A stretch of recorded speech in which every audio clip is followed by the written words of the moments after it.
Bonjour à tous, aujourd'hui je vais vous présenter cette copie russe d'un Leica 2. Donc à la base ça doit être fabriqué par Fed, ça doit être un Zorky. Mais ce qui est étonnant c'est vraiment le détail qui a été poussé pour ressembler au mieux à l'origine, à l'original. Donc je vais vous le montrer un petit peu.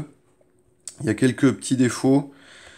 Bah, le premier, c'est voilà, l'objectif. Je sais pas si c'est celui qui était vraiment d'origine. Ça m'étonnerait un peu. Mais on voit la butée ici. Lorsqu'on monte l'objectif sur l'appareil, la butée, elle vient se loger juste devant la fenêtre ici. Donc c'est pas très pratique, c'est pas esthétique non plus. Alors que normalement, elle devrait être beaucoup plus bas. Elle devrait s'arrêter à ce niveau-là. Donc peut-être qu'après, en faisant une petite correction, c'est possible de le corriger. Voilà, simplement, elle devrait être, voilà, ça devrait s'arrêter à cet endroit-là. Je vais vous montrer, comparer par rapport à l'original. Voilà, ça c'est un original. Bon, c'est pas un Leica 2, c'est un Leica 3. La différence, c'est juste bah, au niveau des vitesses, le 3 il va jusqu'à 1000. Et il y a également les vitesses lentes qui sont déportées ici.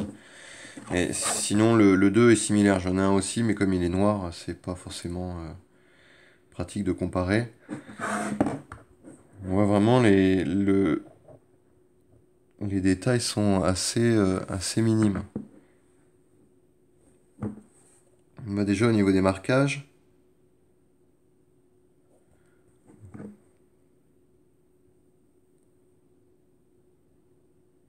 c'est quand même très proche. Également à cet endroit-là, il y a même un numéro de série qui a été mis. Il ne correspond pas à grand-chose, mais on voit juste que le marquage est un peu approximatif. Il n'est pas tout à fait régulier. Et bien sûr, il y a écrit ici Konour.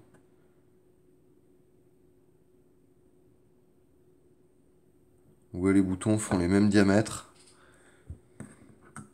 Si on va comparer, les boutons font exactement les mêmes diamètres. Ils sont positionnés exactement au même endroit.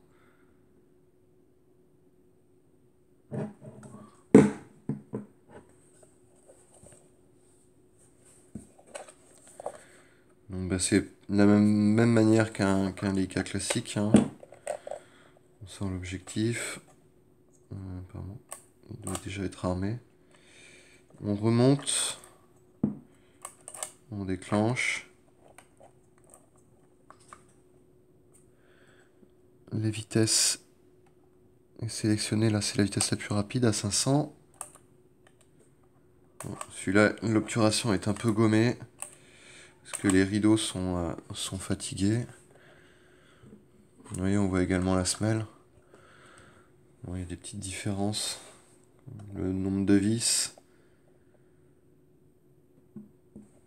Bon, je sais pas si j'ai pas vérifié, mais sur le 2, si les vis étaient également disposées au même endroit.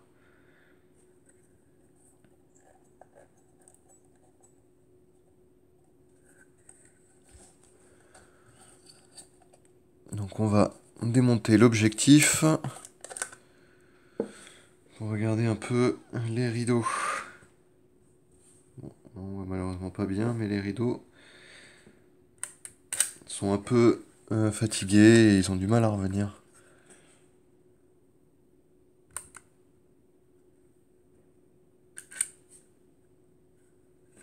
Voilà. Bon, voilà, c'était surtout pour montrer la similitude. Après, au niveau de la fiabilité, bah, je pense que ça doit pas être terrible, mais c'est pas non plus aussi catastrophique qu'on pourrait le croire. C'est quand même des appareils qui sont assez bien faits.